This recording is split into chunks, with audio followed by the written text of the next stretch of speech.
আসো মা, আসো আসো, বসো বসো।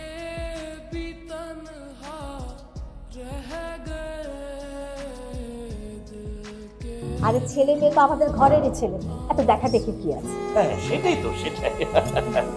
তো ভাই সাহেব, আর দেরি না করে আমরা দিনক্ষণটা ঠিক করে ফেলি। হ্যাঁ হ্যাঁ ভাবি, করেন।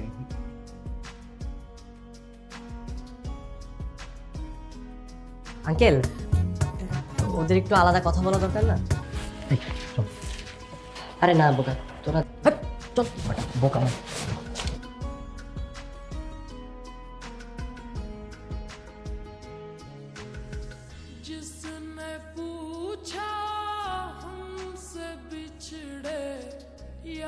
আমাকে তোমার পছন্দ হয়েছে?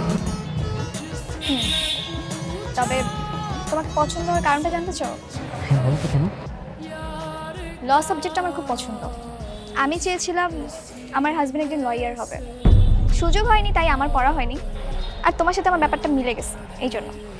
ওর সাথে ওই ছেলেটা কি? ওহো, ও হচ্ছে নাই আমাদের ড্রাইভার। ওর বাবাও আমাদের ড্রাইভার ছিল, এখন আমাদের গাড়িটা চালায়। খুব ভালো ছেলে। কিন্তু ড্রাইভার হলেও না, আমাদের বাড়িতেই ও ছোট থেকে বড় হয়েছে, আমার ছেলে।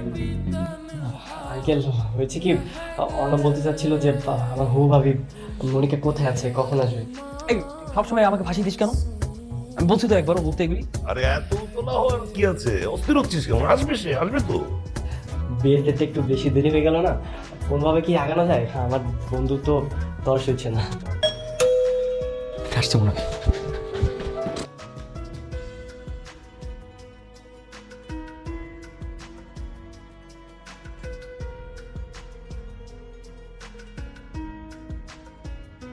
বলেন তো, আপনি কতদূর পড়াশোনা করেছেন?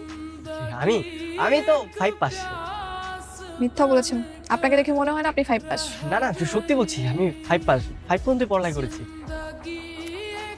আমি ভাবছি কালকে অর্ণবের ভার্সিটিতে যাব। কিন্তু কেন? না, ওর ভার্সিটিতে গিয়ে আমি যাচাই বাছাই করবো ও আসলেই পাস করেছে কিনা। কি বলছেন আপনি? ফার্স্ট ক্লাস ফার্স্ট পেয়েছেন, আপনি ওকে নিয়ে সন্দেহ করছেন? বাসায় তো সবকিছু টাঙানো আছে, সার্টিফিকেট গুলো টাঙানো আছে। চলেন আমি বাসায় গিয়ে আপনাকে দেখাচ্ছি। চলেন। সেগুলো তো মিথ্যাও হতে পারে, আমি সরাসরি গিয়ে জানতে চাই। যাচাই করতে চান না? ঠিক আছে, আপনি যান, সমস্যা নেই। বন্ধু, এবার তো ফাইসে যেতে পারি। কেন ফাঁসবে কেন? ফাঁসার কথা আসবে কেন? ওইখানে যদি ও যায়, রেজাল্ট সার্টিফিকেট সবকিছু তো আমার নাম। আর তুই যাচ্ছিস তোর সাথে, আমি তো তোর ভরসা করি, শুধু আমি যাবো না, দ্যাটস ইট। আরে বোকা, আমি গেলেই তো সমস্যা। ওইখানে তো সবাই আমার চিনে, আর ওর সামনে যদি আমার সময় অর্ণবর্ণ বলে রাখে, তাহলে তো একটা বিরাট বড় ঝামেলা হয়ে যাবে। কালকে যাওয়ার সময় সানগ্লাস আর মাস্ক পরে যাবে। কেউ যদি তোর সানগ্লাসটা খুলতে বলে, বলবি যে তোর চোখ উঠছে, তোর চোখের দিকে তাকালে ওদের চোখ উঠে যাবে। আর বলবি যে তোর ওই যে অ্যাজমা, অ্যালার্জি বা শ্বাসকষ্ট, হুপিং কাশি সব কিছু আছে, যার কারণে তুই মাস্ক খুঁজতে পারবি না। হ্যাঁ আচ্ছা ঠিক আছে। স্যার, আপনার একটা হেল্প লাগবে আমার। আমার হেল্প বলেন। স্যার, ব্যাচ নম্বর 70, সেশন 15 থেকে 16, আর রোল হচ্ছে 32, 34, 74। ওনার ডিটেলসটা একটু বলতে পারবেন আমাকে? জানান। ও অনব চৌধুরী, পিতা হুসাইন চৌধুরী। জি। কি ব্যাপার, আপনার এরকম অবস্থা কেন? ভূতের মতন নাক মুখ বন্ধ করে বসে রয়েছে। আসলে আমি একটু অসুস্থ তো, ধুলাবাড়ির কারণে আমার একটু সমস্যা হয় তাই। বলেন, আর কি জানতে চান? স্যার, উনি কি আসলেই ইউনিভার্সিটি টপার ছিল? রেজাল্ট তো ফাটাফাটি, ছেলেটা অনেক ভালো, ওর মতো ছেলেই হয় না। যেমন রেজাল্টে ভালো, তেমনি পরোপকারী মানুষ। ওরে খুব মিস করি আমরা। দেখলেন, আপনার ইনফরমেশন তো আপনি পেয়ে গেছেন, তাই না? তো চলেন আমরা বরং যাই। ওনার কি কোনো ছবি আছে আপনার কাছে? ছবি দেখবেন? কি হলো, আপনি না করছেন কেন? ওই না না, কিছু না।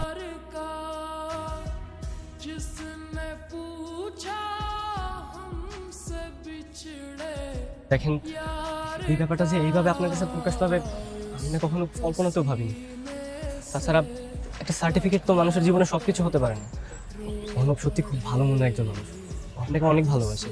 আর ওর বাবার যা আছে, ও চাকরি করতে হবে না, বসে বসে খেতে পারবে। আমি তো সেটাই চাই না। আমি কেন একজন আলাদা ঘরে দুলালকে বিয়ে করব?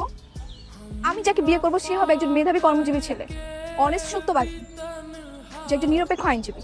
কিন্তু অর্ণব, ও তো এটা কিছুই না, পুরোটাই উল্টো। না একজন সত্যবাদী, না একজন আইনজীবী। কিন্তু সত্যি বলছি, অর্ণব আপনাকে অনেক ভালোবাসে।